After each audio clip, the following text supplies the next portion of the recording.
اعوذ باللہ من الشیطان الرجیم، بسم اللہ الرحمن الرحیم۔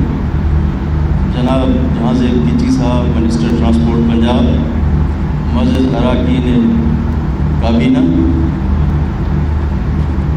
ارکان قومی و صوبائی assembly, chief secretary Punjab, inspector general police Punjab, officers, معزز خواتین و حضرات، السلام علیکم۔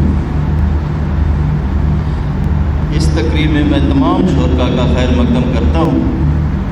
لاہور اور لاہور کے شہری ہمارے لیے خاص اہمیت رکھتے ہیں۔ میں اور میری ٹیم لاہور کے مسائل اور ضروریات کو ترجیحی بنیادوں پر حل کرنے کے لیے ہمہ وقت کوشاں ہیں۔ ٹریفک لاہور کا سب سے بڑا مسئلہ ہے اور ٹریفک کے مسائل کو حل کرنے کے لیے underpasses, overhead bridges بنائے جا رہے ہیں۔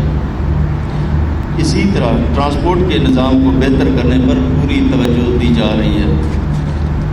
ہم لاہور کے عوام کو آمد و رفت کی بہترین سہولتیں فراہم کرنے کے لیے لاہور میں میٹرو بس سروس کے زیر اہتمام 64 نئی بسوں کا سروس کا آغاز کر رہے ہیں۔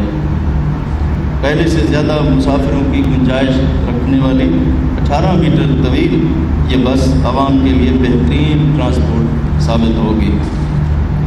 مجھے یہ خوشی ہے کہ یہ نئی بسوں کے فلیٹ میں شامل ہونے سے لاہور ماس ٹرانزٹ اتھارٹی تقریباً 1.25 لاکھ مسافروں کو روزانہ سفری سہولیات فراہم کرے گی۔ میں یہ ذکر کرنا ضروری سمجھتا ہوں کہ پاکستان تحریک انصاف نے شفافیت کی روایت کو آگے بڑھاتے ہوئے دیگر منصوبوں کی طرح اس منصوبہ میں بھی شفافیت سے ویڈا کے ساتھ کنٹریکٹ کر کے مجموعی طور پر 2 ارب روپے سے زائد کی بچت کی، اور بچت کے ساتھ ساتھ عوام کو جدید اور اعلیٰ ٹرانسپورٹ بھی فراہم کی جا رہی ہے۔ قابل ذکر امر یہ ہے کہ میٹرو بس کا پرانا معاہدہ ایک غیر ملکی کمپنی کے ساتھ کیا گیا، جبکہ موجودہ ایگریمنٹ پاکستانی کمپنی کے ساتھ کیا گیا ہے، جس سے نہ صرف قیمتی زر مبادلہ بچے گا بلکہ مقامی کمپنیاں ترقی کریں گی۔ آپ کے علم میں یہ بات لانا ضروری ہے کہ سابقہ دور میں آرنج لائن میٹرو ٹرین کا منصوبہ شروع کیا گیا۔ سیاسی اختلافات کو بالائے طاق رکھتے ہوئے وسیع تر قومی مفاد اور انٹرنیشنل کمٹمنٹس کے پیش نظر نہ صرف آرنج لائن میٹرو ٹرین کے منصوبے کو پایہ تکمیل تک پہنچایا بلکہ اسے فنکشنل بھی کیا، اور اس کا کرایہ 40 روپے تک محدود رکھا گیا۔ ہم سالانہ تقریباً 6 ارب روپے سے زائد کی سبسڈی بھی دے رہے ہیں۔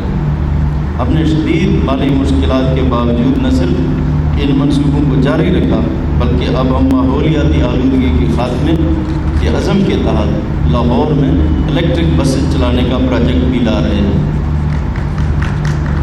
لاہور میں آغاز کے بعد پنجاب کے دوسرے بڑے شہروں میں نئی ماحول دوست بسیں شروع کی جائیں گی۔ ماضی میں فیڈر بسوں میں مسافر نہ ہونے کے برابر تھے۔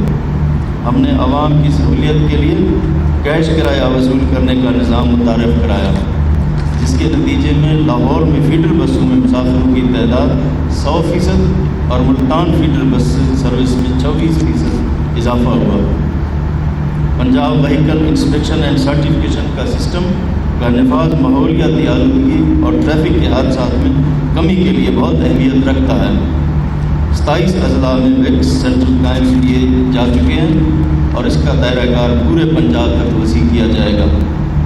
اور میں یہ بھی بتانا ضروری سمجھتا ہوں کہ کورونا کے باعث ویکس سینٹر کی بندش سے گاڑیوں کی فٹنس سرٹیفکیٹ کی اجرا میں رکاوٹ آنے پر حکومت نے ویکس کے جاری کردہ فٹنس سرٹیفکیٹ میں 6 ماہ کی توسیع کر دی تاکہ عوام اور ٹرانسپورٹرز کو دشواری کا سامنا نہ ہو۔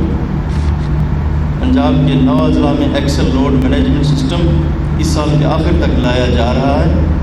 اس سے سڑکوں کی ٹوٹ پھوٹ میں کمی آئے گی اور تعمیر اور مرمت کے اخراجات بچائے جا سکیں گے۔ لاہور ٹرانسپورٹ کمپنی کے دائرہ کار کو وسعت دے کر پنجاب ٹرانسپورٹ کمپنی بنانے کی منظوری دے دی گئی ہے۔ پنجاب ٹرانسپورٹ کمپنی کے تحت فیصل آباد، بھاولپور، میاں والی اور ڈیرہ غازی خان میں اربن ٹرانسپورٹ سروس کی جدید سہولیات فراہم کی جائیں گی۔ ٹھوکر نیاز بیگ پر عالمی معیار کے مطابق ماڈرن بس ٹرمینل 3 ارب روپے کی لاگت سے تعمیر کی جائے گی۔ اس بس ٹرمینل کو ترجیحی بنیادوں پر مکمل کیا جائے گا